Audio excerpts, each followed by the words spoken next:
Bonjour, je m'appelle Nathalie Yamb. Depuis quelques jours, nous assistons à un spectacle très plaisant des lamentations de la classe politique française. En effet, on ne peut pas dire que la France a le vent en poupe ces derniers temps. Macron vient d'encaisser une double gifle de la part du Mali et de l'Australie. On pourrait penser qu'il est habitué à se prendre des baffes, puisque même les citoyens de son pays lui en administrent lorsqu'il fait des tournées électorales déguisées. Mais il faut croire que le monsieur a les joues en feu en ce moment. Que s'est-il passé et quelles en sont les implications pour nous? Le message que je vous transmets aujourd'hui est hyper important. Je vous demande de l'écouter jusqu'au bout. Allons-y par ordre chronologique. Le lundi 13 septembre, l'agence de presse Reuters publie une dépêche qui occasionne des migraines à Paris. Les autorités maliennes seraient en phase de finalisation d'un contrat avec la société militaire privée russe Wagner.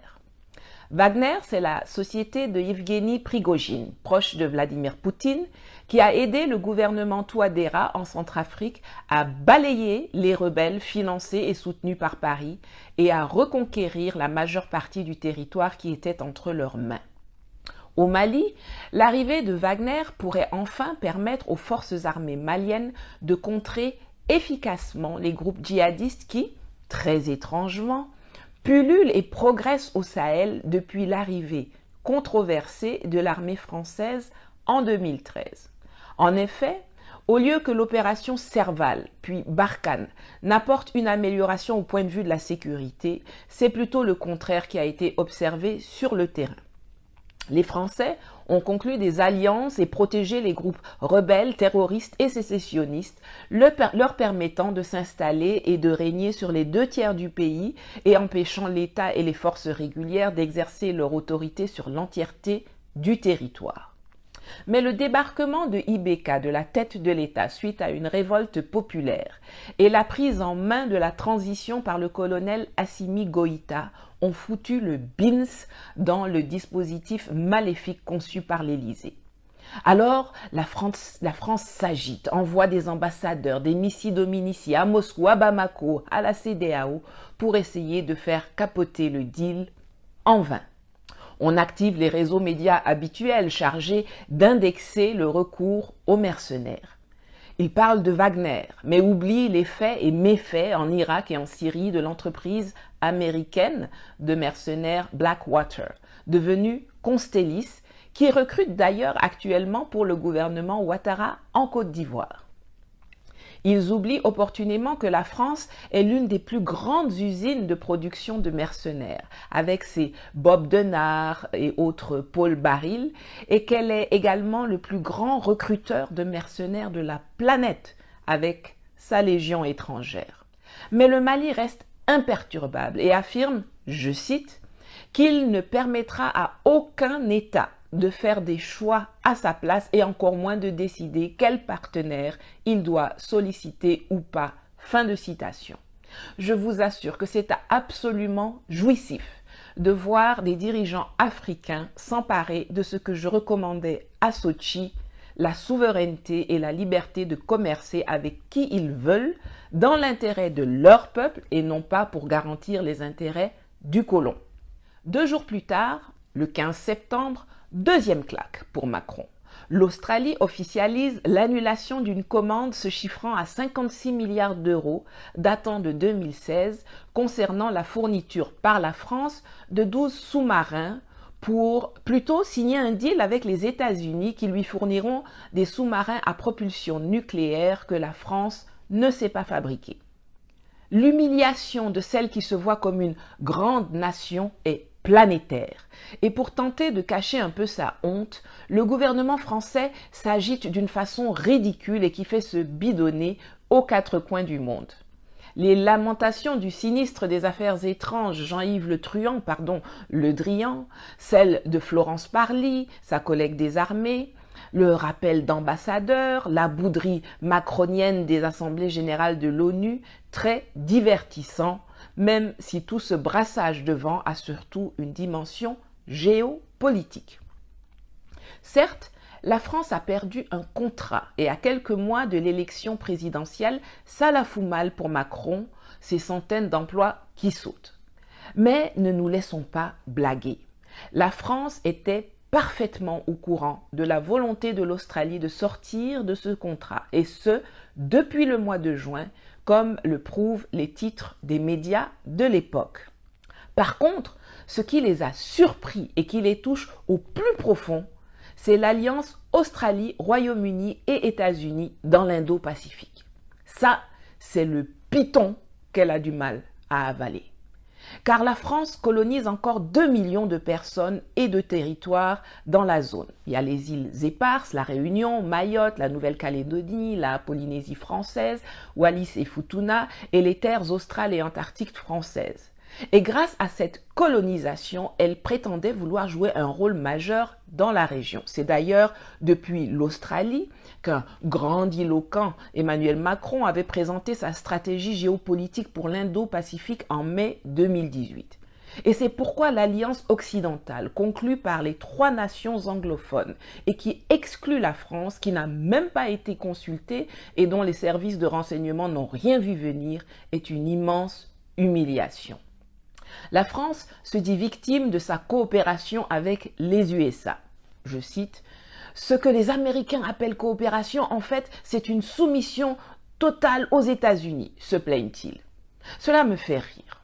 N'est-ce pas la même définition de la coopération que la France utilise chaque fois concernant ses relations historiques privilégiées avec l'Afrique? Chacun est le moins cher de quelqu'un. La France est déclinante, c'est un fait.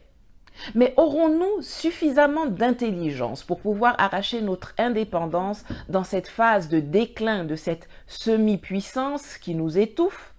Ou bien, même affaiblie, restera-t-elle encore un bourreau pour nous? That is the question. C'est à nous de le décider. La liberté est à portée de main et de neurones. J'attire l'attention des uns et des autres sur les dangers que présente la situation actuelle. Je vois beaucoup de gens jubiler et je les comprends, car c'est très doux de voir notre tortionnaire habituel dans le drap. Mais la France va se battre. Elle a perdu le Centrafrique, le Mali c'est en cours, le Gabon veut adhérer au Commonwealth et il y a probablement d'autres États qui sont en train de discuter avec Wagner et des groupes similaires et qui veulent s'émanciper. Mais pendant que se tiennent ces discussions, il y a, hélas, comme d'habitude, toujours des traîtres parmi nous.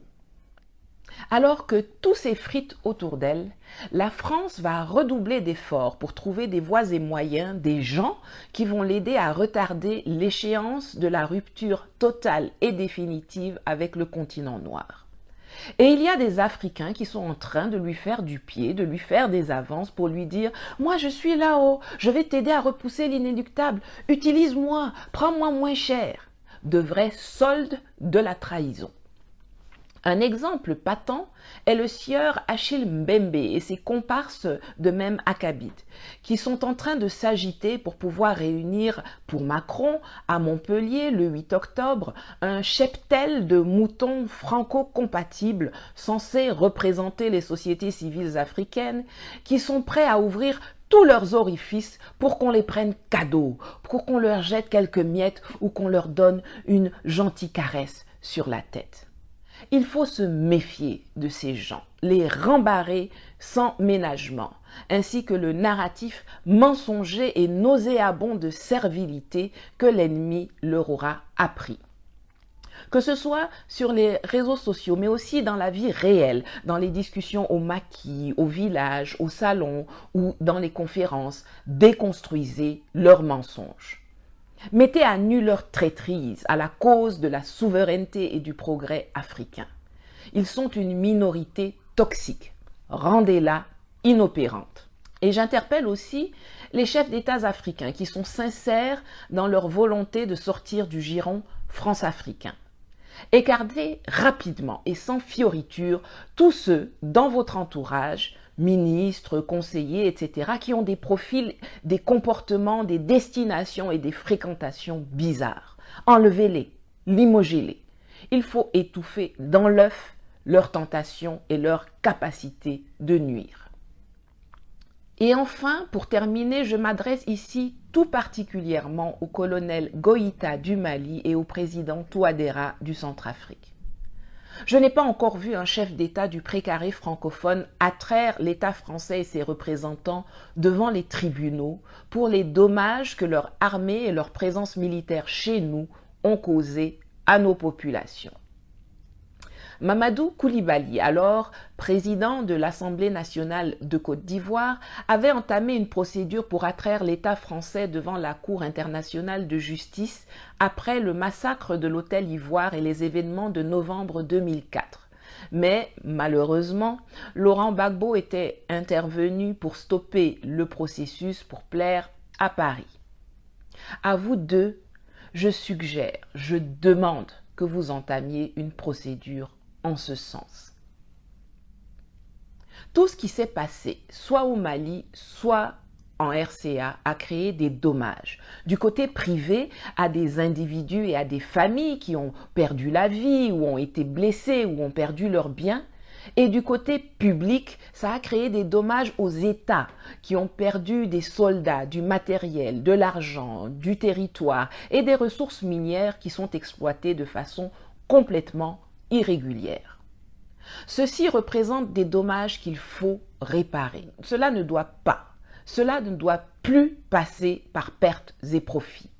Il faut qu'on aille rechercher toutes les responsabilités internes, mais aussi toutes les responsabilités externes devant tous les tribunaux disponibles à l'international et localement. On ne veut plus voir seulement des marionnettes africaines jugées devant des juridictions spéciales et internationales. On doit attraper les marionnettistes, co-auteurs et complices. L'État malien, l'État centrafricain doivent exiger des réparations aux responsables et amener les tribunaux à se prononcer sur les responsabilités. Les individus, les États, les organisations internationales impliquées doivent répondre. Trop souvent, comme dans le cas du Mali, on voit l'ONU voter une résolution qui est gaillardement violée par la France et puis l'ONU se tait. L'ONU doit être traduite devant les tribunaux pour venir s'expliquer.